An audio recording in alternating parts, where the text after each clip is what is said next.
pasado, de Menzies, ayer y hoy. Buen día.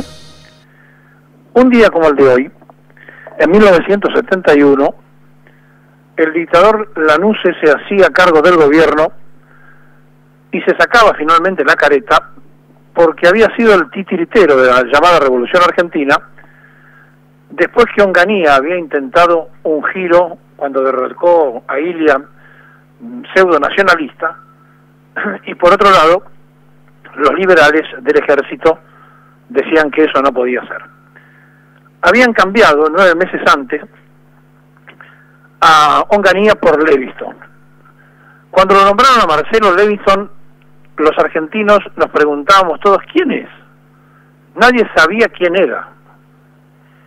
En aquella crisis de identidad de las propias Fuerzas Armadas, Marcelo Leviston pretendió también hacer el propio juego dentro de una tendencia nacionalista y Lanusse no aguantó más. Primero dejó que se produjera el cordobazo, es decir, sin mover las tropas adecuadamente, para después tener la excusa de tomar el mando. ¿Qué quiero significarle con esto? Que en vísperas del último golpe contra el gobierno peronista, la identidad aparece como una de las cuestiones centrales para debatir. Porque hay una constante y permanente pérdida de identidad, ya no solamente la identidad nacional, sino las identidades particulares, es decir, aquellas que hacen a los sectores políticos y los van identificando.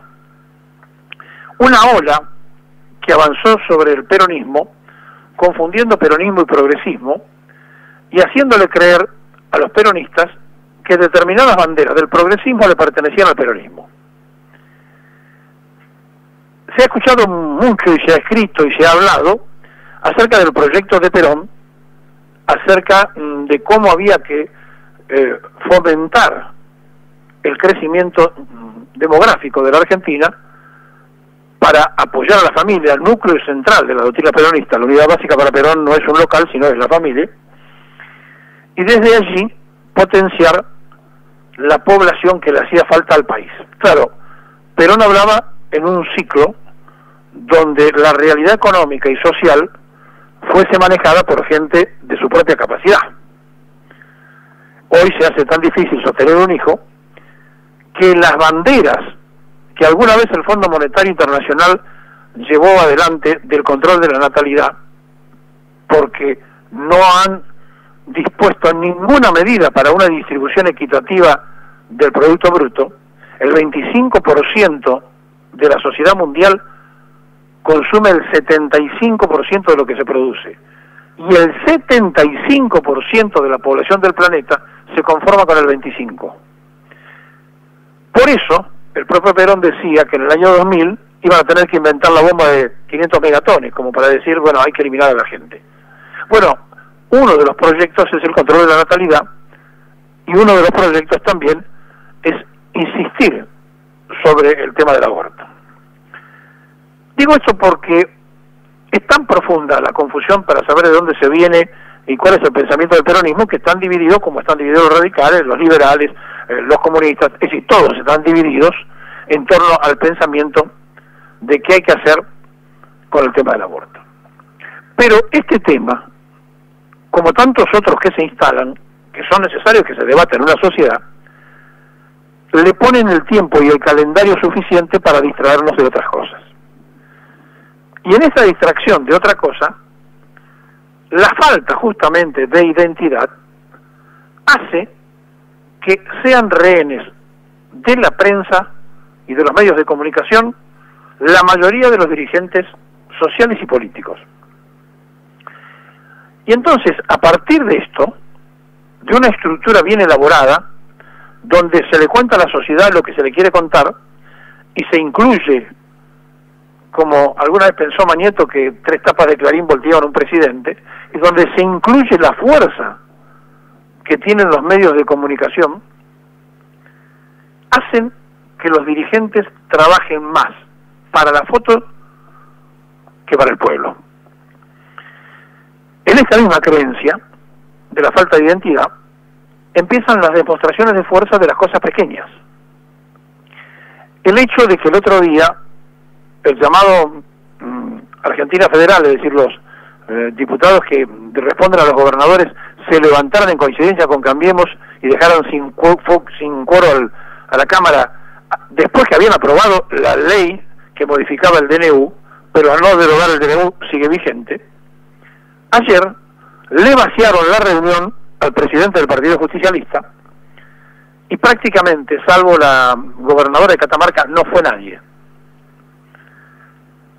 Sí apareció el presidente del partido de la provincia, sí apareció el presidente del Congreso de la provincia, sí estuvo Santa María, pero la verdad no fue nadie. Representativos de la totalidad del peronismo lo dejaron a Gioja solo y flojo de papeles. De la misma manera que se vació lo ocurrido en San Luis, donde dejaron solo el kirchnerismo. Y esto va tejiendo la imaginación que algunos, o los deseos que algunos podemos tener, de la construcción de la unidad. Es tan grave la falta de identidad, el saber qué representa cada uno que tiene el sello que porta, que hacen que, repito, las pequeñeces estén a la orden del día. Y como el que tiene el poder en un país que se dice federal, pero que es federal para cobrar tributos y es unitario para repartirlo, porque después Buenos Aires se hace cargo de la recaudación de todo el país y la reparte y aprieta según las circunstancias. Lo hizo el gobierno anterior, el anterior del anterior, lo hace este. Los gobernadores que necesitan que le manden el dinero de la nación no quieren producir episodios que molesten a quienes son sus rivales políticos. Y lo mismo pasa con los intendentes y su relación con los gobernadores, según el signo político a que juegan. Entonces acomodan su identidad política a una necesidad de supervivencia. Es decir, el capitalismo ha ganado la batalla. Porque frente a la posibilidad de que billetera mata galán, construyen una idea política, pero a la hora de la negociación son genuflexos, porque claro, tienen que administrar una provincia, tienen que administrar una municipalidad con todo lo que significa el no tener recursos o que los recursos no les alcancen. Por lo tanto, detenido frente a este momento y la falta de identidad, y retrotrayéndonos a las vísperas del 24, no se dieron cuenta, y los que se dieron cuenta miraron para otro lado, que las potencias estaban detrás del golpe de Estado. Había que voltear al gobierno de Isabel porque había que conseguir el objetivo. ¿Y el objetivo cuál era? Esta Argentina de hoy. Un país rico, endeudado, destrozado y enfrentado con aquellos que, disfrazados de distintas ideologías, juegan a la fragmentación permanente y a la división constante. Los malos y los buenos.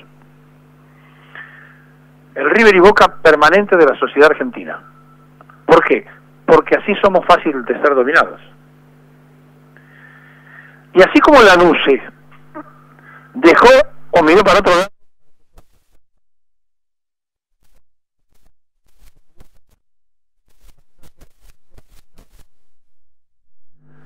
también soñó Lanuse con una bendición que nunca le llegó.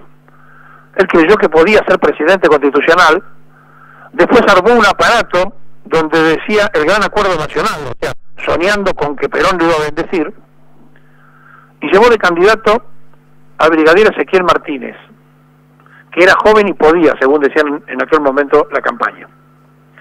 Y en la lista que armaron, le hicieron un apriete impositivo al presidente de Boca, Armando, que era concesionario de la FOR y que debía muchísimo dinero al fisco.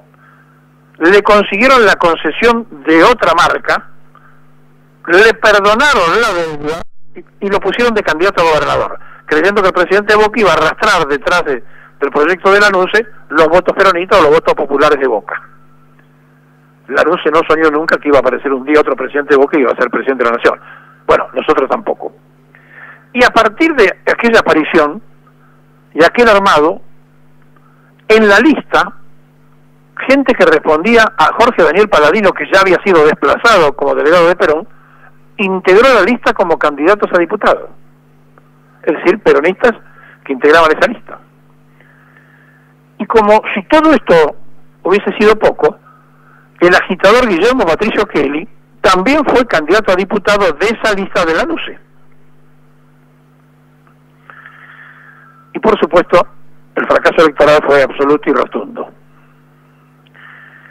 No tuvo más remedio después, con las gravitaciones y las presiones de los que estaban en la calle constante y permanentemente, que entregar el gobierno, pero antes inventó la trampa que si para tal fecha no estaba en el país una persona que quería ser candidato, no podía hacerlo, directamente era un veto a Perón, y Perón hizo trascender que iba a poner de candidato a presidente a un teniente del ejército, Julián Licastro, y que el jefe de los generales iba a ser un teniente, primero, y los militares se empezaron a pellizcar y dijeron, mirá que por ahí lo hace, y se empezaron a poner nerviosos. Y Cámpora, cuando subió al avión, soñaba con que Perón le diera la bendición para ser candidato a gobernador de Buenos Aires. Y bajó casi descompuesto, porque Perón le había dicho, usted va a ser candidato a presidente. Nunca imaginó Cámpora que iba a ocurrir eso. Y para producir un equilibrio, para que no fuera tan irritante, ponían la fórmula un conservador popular como Solano Lima. Cámpora y Solano Lima duran 49 días en el gobierno, el interinato de las Tiri, el llamado de elecciones y la asunción de Perón. Había terminado, derrotado, el proyecto de la NUCE, el proyecto del continuismo. Del 55 Perón lo rompe en un pacto con Frondizi y voltea a Balbín, que era el candidato de los militares, y ahora otra vez el estratega lograba vencerlos. Y a partir de allí, dentro de las propias Fuerzas Armadas, empezaron a pasarse facturas, porque ya se habían enfrentado a tiros azules y colorados.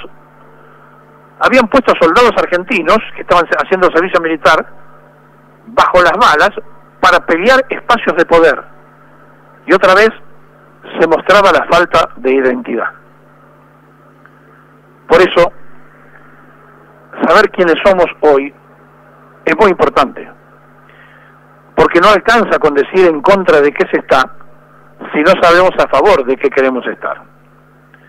Y en este debate de ideas, la conducción del justicialismo a nivel nacional y provincial y municipal está casi vacía de contenido, porque la biblioteca peronista parece que la tienen relegada.